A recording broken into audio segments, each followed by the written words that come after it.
Leave everything you hear, come and see us.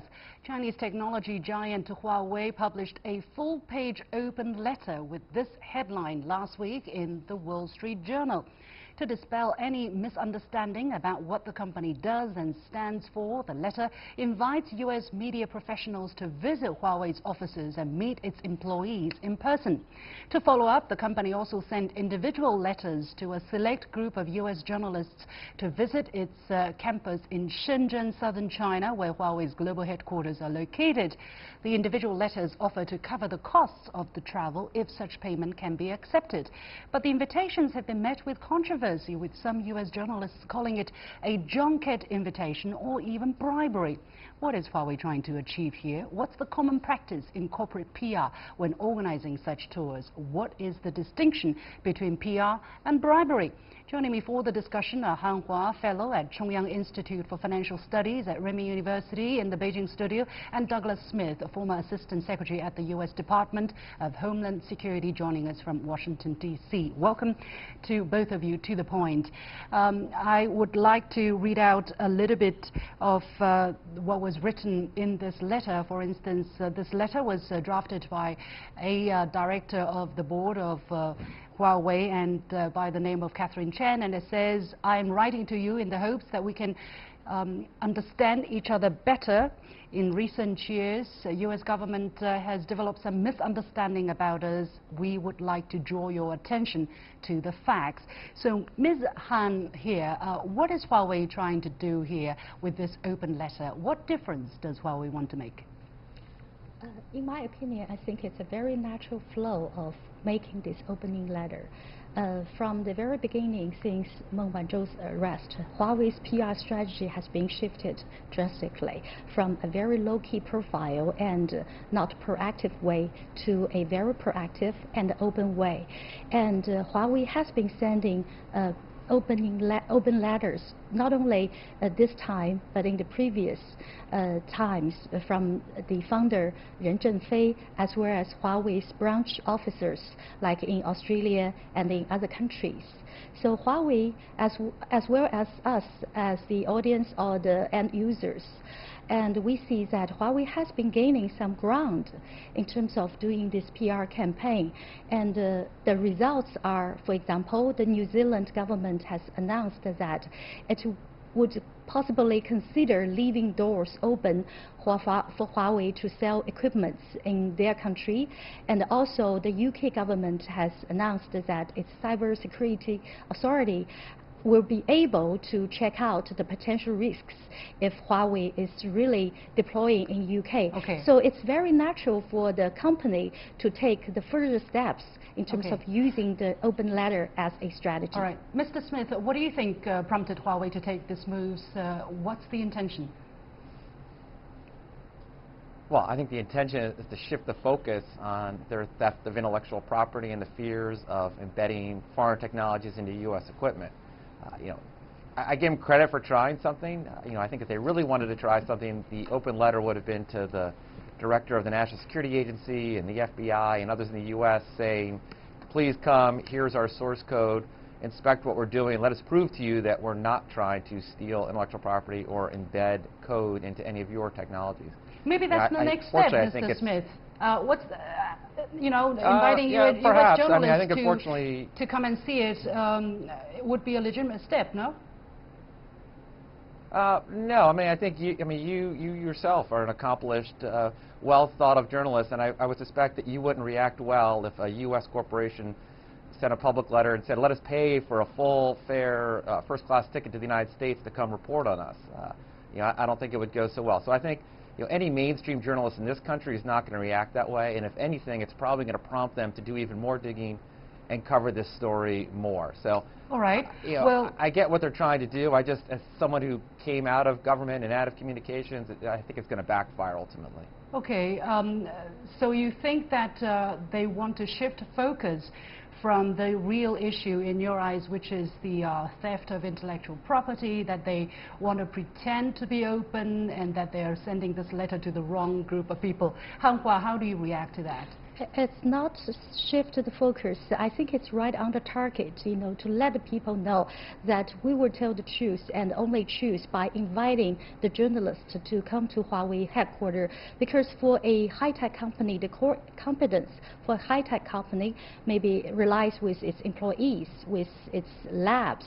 So Huawei is being made a very bold offer on this regard to invite the journalists. And if I were the Huawei the PR handler, maybe the next step would be not only invite journalists from the U.S. but also from other countries that Huawei have businesses, and also maybe the talent in the human resources area, in the PR area, also in the high-tech area, to visit Huawei campus to see that in Chinese proverb, old saying that even good wine, needs no bush, but it's different nowadays, that we need, some public publicity to let people know that Huawei does not involve in any theft of this IP. All right, my time is very limited. I want to ask Han Hua this question. Yes. Is it really a unique thing that Huawei has done by trying to invite and cover the costs for journalists to come and see its campus? Let's not forget, it's international flights, it's probably a week of stay, it's probably here and there, and a lot of costs might come forward. And let's not forget, Huawei said if there's such payment can be accepted, we can cover it. It didn't say we are going to cover it, whether you want it. You can decide whether you can take it or not. So how common is such practice in Western corporations, in Western governments? Do they not do that at all? I think, Liu Xin, you have partially answered these questions in your question, because it's a very common practice, in my opinion. When it involves traditional media news outlets, the international coverage usually only covers the cost of the international politics coverage in the reporting. And it's such a spontaneous offer from Huawei, and it's not included in the media's budget plan. So it has to be solved in certain ways, be it offered by the company, because it's a business activity involved, or by some other parties. So I think Huawei is doing in a very professional way by asking the journalists to paying a long distance trip to visit campus, but offer some local hospitality by having them, by help them to solve the local logistics. All right, Mr. Smith, what is your reaction to this? I mean, I have, as you mentioned, I have worked as a journalist actually for 6 years in Europe. I know, at least from my personal experience, one of the government of the country that I was stationed organized international journalists to visit a place that is relatively far away, to witness, to attend the opening ceremony of a tunnel, and they compensated for that trip because it's an initiative launched on the part of the government. So they naturally offered, and they did cover some of the costs. Mr. Smith. Yeah, I mean, I think each situation is a little bit different. I mean, I think there's a difference between sort of a public-private partnership, the launching of something that the government is proud of, infrastructure that's improved for its people. I think in this particular case, Western companies, I think Western companies do that too. I think in this case, it's just, I would use, an old American proverb, if you will, in how we should look at this. In a proverb by Ronald Reagan, trust but verify. I think they're trying to change the focus on what has been clearly shown, what they have been trying to do with intellectual property theft, embedding of foreign technologies into U.S. businesses. Okay. I think the reality is, if they were really that serious about it, their CEO would fly to Washington. Yeah, their Mr. CEO Smith, and their technology officers would come here and testify before Congress. I mean, if that's how they really wanted to prove that they weren't up to something, I think this is just smoke and mirrors to try to change the conversation. But Mr. Smith, what they're trying to offer is come and see us, exactly what you're saying, by verifying. I mean, how do you verify the facts if you are not there, if you don't go to this company, whether you want to do it in the United States or some other countries or in China? What they're saying, our doors are open, come and see us. What's the harm in that, Mr. Smith? I mean, what I would say is there are hundreds, if not thousands, of Western journalists working in Hong Kong, Beijing, Shanghai, all in the region, who, if they were that interested, just invite the local, invite the New York Times stringer, invite the local correspondent for CNN to come. You know, they don't have to run full-page ads in U.S. newspapers, you know, making it like this. They could have done something on a local level, brought internationally accredited journalists in there.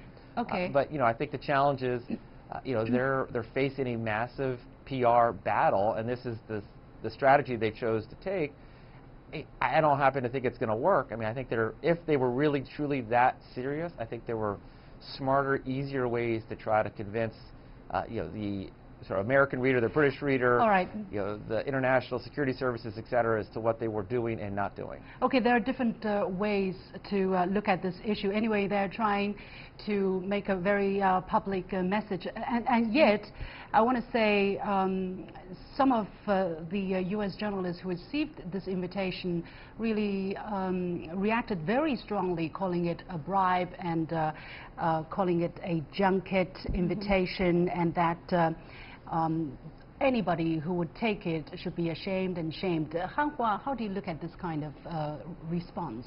I bet there will be other journalists who would like to take this offer and make a real trip to Huawei to see, you know, what the real picture is. Just to add and to make an immediate feedback to what Liu Xin you just said now, you just said, as well as Mr. Smith's feedback. I think one practice or one of the guidelines that you look at whether it is a normal offer from an enterprise which already raised such an international politics-oriented awareness, as well as you know, is to see whether, you know, when the offer is received, whether it is okay to make it to the public. I think this is one of the guidelines for the media practices. If it is okay and it merits the journalistic ethics, it is okay to receive this offer, because it's like one of the steps needs to be taken to make this trip. And another feedback for Mr. Smith is that he mentioned that there are a lot of journalists based in Hong Kong or Singapore that can be arranged. It's a purely internal arrangement. So Huawei made this offer to American media headquarters. Okay, that's in why they US. published it in an American newspaper. And all right, they can make any internal arrangement okay. to make this happen.